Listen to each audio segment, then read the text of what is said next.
అది మనం గ్రహించాల్సి.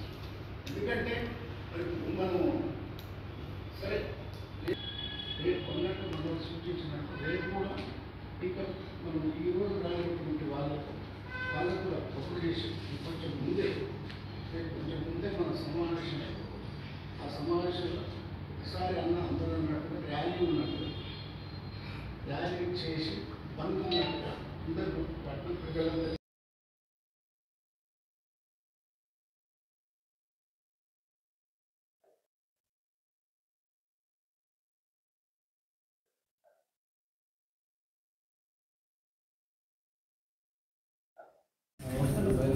తెలంగాణ ఉద్యమం తర్వాత మళ్ళీ సూర్యాపేటలో ఇంతమంది ఒకే రూపంలో కలవడం అనేది చాలా రోజుల తర్వాత జరుగుతుంది. మొత్తంగా బీసీ రిజర్వేషన్లు అనే అంశం మీద ఒక్కొక్కరికి ఒక్కొక్క రాజకీయ అభిప్రాయం ఉండొచ్చు, పాలకుల మీద ఒక అభిప్రాయం ఉండొచ్చు, కొట్లాడుతున్న మీద ఒక అభిప్రాయం ఉండొచ్చు. మొత్తంగా తెలంగాణను సాధించుకుంది సామాజిక ప్రజాస్వామిక తెలంగాణగా నిర్మాణం చేయడం కొరకు. ఆ క్రమంలో అడుగులు వేయాల్సిన గత పాలకులు పట్టించుకోలేదు, దాని కుల భవనాలకే పరిమితం చేసారు, కానీ సామాజిక న్యాయం వైపు అడుగులు వేయలేదు అనే ఒక విమర్శతోటి గత 12 సంవత్సరాలుగా మనందరం కొట్లాడుతున్న దాంతో కాంగ్రెస్ పార్టీకి ఎన్నికలు అవసరమా, రాజకీయ అవసరమా, ఏదైతే 42% రిజర్వేషన్లు అనే అంశాన్ని అందుకున్నది. మన పోరాట పిలుపును వాళ్ళు ఫాలో అవుతున్నారు. దాన్ని ఎప్పుడు చేయాలి ఏంది అనేది వాళ్ళ రాజకీయ అవసరాలు వాళ్ళకు ఉంటాయి. కానీ మొత్తంగా నిన్న నేను చూసినాను ఇక్కడ మల్లకృష్ణ మాట్లాడు, ఏదేమైనా ముందు 42% రిజర్వేషన్ బిల్లును అనేదాన్ని ఈరోజు లైవ్లోకి తీసుకొచ్చి అన్ని పార్టీలను ప్రజలందరినీ ఆ లైవ్లోకి తీసుకురావడానికి ఇప్పుడున్న ప్రభుత్వం ఏదో ఒక కారణమైంది. అదొక పాజిటివ్గా చూస్తున్నాను. మిగతా విమర్శలు మీకు ఎవరు కాలకుంటుండొచ్చు, నేను ఎవరికి సమాధానం చెప్పదలుచుకోలేదు, సపోర్ట్ కూడా చేయదలుచుకోలేదు. విషయం మొత్తంగా సామాజిక తెలంగాణ నిర్మాణం జరగడంలో బీసీలకు అనగబడిన వర్గాల వారందరికీ కూడా రాజకీయ ప్రాముఖ్యత, రాజకీయ ప్రాధాన్యత కావాలి. అది రిజర్వేషన్లతో మాత్రమే సాధ్యమవుతుంది.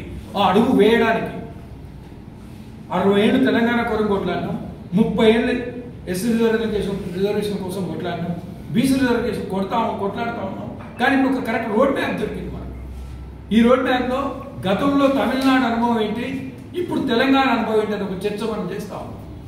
తమిళనాడు మొత్తం 60% రిజర్వేషన్ ఎస్సీ ఎస్సీ బీసీ అందరికీ రిజర్వేషన్ కోసం పెద్ద ఎత్తున కొట్లాడుతున్నప్పుడు ఎంత కొట్లాడినా ఆ రోజు కేంద్రంలో ఉన్నటువంటి ప్రభుత్వానికి తన రాజకీయ అవసరం, ఆ రోజు తమిళనాడులో ఉన్నటువంటి ప్రభుత్వం యొక్క అవసరం, ఆ రోజు కాంగ్రెస్ పార్టీకి అవసరం పడ్డది.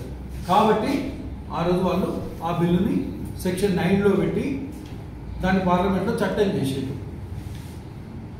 ఆ తర్వాత వచ్చినటువంటి అన్ని చూస్తూ ఉన్నాం. అంటే ఇప్పటికైనా బీసీ రిజర్వేషన్ల బిల్లును జ్యుడిషియల్ రివ్యూ జరగకుండా ఆపగలగాలి అంటే ఈ వేరే చెప్తా ఉన్నారో ఇందాక సాయని కేసు 50% దాటొద్దని ఇంకోటి ఏదైతే చెప్తా ఉన్నారో వీటన్నింటి నుంచి రక్షణ పొందాలి అంటే భారత రాజ్యాంగం స్పష్టంగా చెప్పింది, మౌలికమైనటువంటి రాజ్యాంగానికి అడ్డం నష్టం జరుగుతుంది అనుకున్నా ఈ సెక్షన్ 9కి మాత్రం గౌరవించాలి, రక్షణ ఇవ్వచ్చు అని చెప్పింది. దాని కొరకు తెలంగాణలో ఈ 42% బిల్లుని మనం పార్లమెంట్లో చట్టం చేయాల్సి ఉన్నది. ఆడ ఇప్పుడు బీజేపీ వాళ్ళు ఉన్నా చేయాల్సిందే, కాంగ్రెస్ ఉన్నా చేయాల్సిందే. మనకు ఒక ఎక్స్పీరియన్స్ ఉంది. తెలంగాణ ఉద్యమం తీవ్రంగా నడుస్తున్నప్పుడు కాంగ్రెస్ పార్టీలో కొంతమంది సపోర్ట్ చేస్తారు, కొంతమంది వ్యతిరేకిస్తారు. బీజేపీలో కొంతమంది సపోర్ట్ చేస్తారు, అందరం కలిసి రాజీనామా చేయాలని పిలిపిస్తే కిషన్ రెడ్డి రాజీనామా చేయడం 2 లక్షల రాజీనామా చేస్తారు. ఒక ఓటు రెండు రాష్ట్రాల్లో బీజేపీ కొంత వెనక్కి తగ్గింది. తర్వాత మనం అందరం ఐక్యమైంది. కాంగ్రెస్ పార్టీని కూడా ఒక్కడికి తీసుకొచ్చినాం, ప్రజా ఉద్యమంతో తీసుకొచ్చినాం. భిన్న అభిప్రాయాలతోటి భిన్న పాయాలుగా నడిచినా దాన్ని అంతిమంగా ఐక్యం చేయగలిగినాం. కేంద్రంలో ఉన్న కాంగ్రెస్ పార్టీని మెడలుంచినాం. కాంగ్రెస్ పార్టీ బిల్లు పెట్టాలి, బీజేపీ సపోర్ట్ చేయాలని ఒక సింగిల్ స్లోగన్కి వచ్చినాం. లాస్ట్ కాంగ్రెస్ బిల్లు పెట్టాలి, బీజేపీ సపోర్ట్ చేయాలి అనే ఒత్తిడి తీసుకొచ్చి వాళ్ళని మనం పార్లమెంట్లో బిల్లు పెట్టించుకోగలిగినాం. ఇప్పుడు బీజేపీ బిల్లు పెట్టాలి,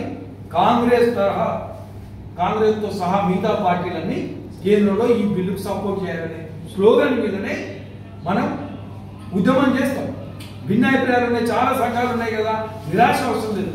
100 సంఘాలు ఉంటాయి, 100 సంఘాలు ఐక్యం చేయగలిగేటటువంటి ఒక స్వభావం తెలంగాణ కంటే భిన్న అభిప్రాయాలతో చర్చ చేయడం అవసరం, ఐక్యం కావడం అనేది తెలంగాణకు ఉన్న ప్రత్యేకత. ఇది 100 ఏళ్ల చరిత్ర, 100 ఏళ్ల చరిత్ర. ఇదే పెద్ద భాగ్యరెడ్డి వర్మ కాంతి మొదలు పెడితే, గౌరవభీం కాంతి మొదలు పెడితే, ఇప్పుడు బాలకృష్ణ కాంతి మొదలు పెడితే, గౌరవ కాంతి మొదలు పెడితే, ఇప్పుడు ఆర్టిస్ట్ బీసీ అందరికీ ఇదంతా మనకు ఒక ఎక్స్పీరియన్స్ అయ్యింది.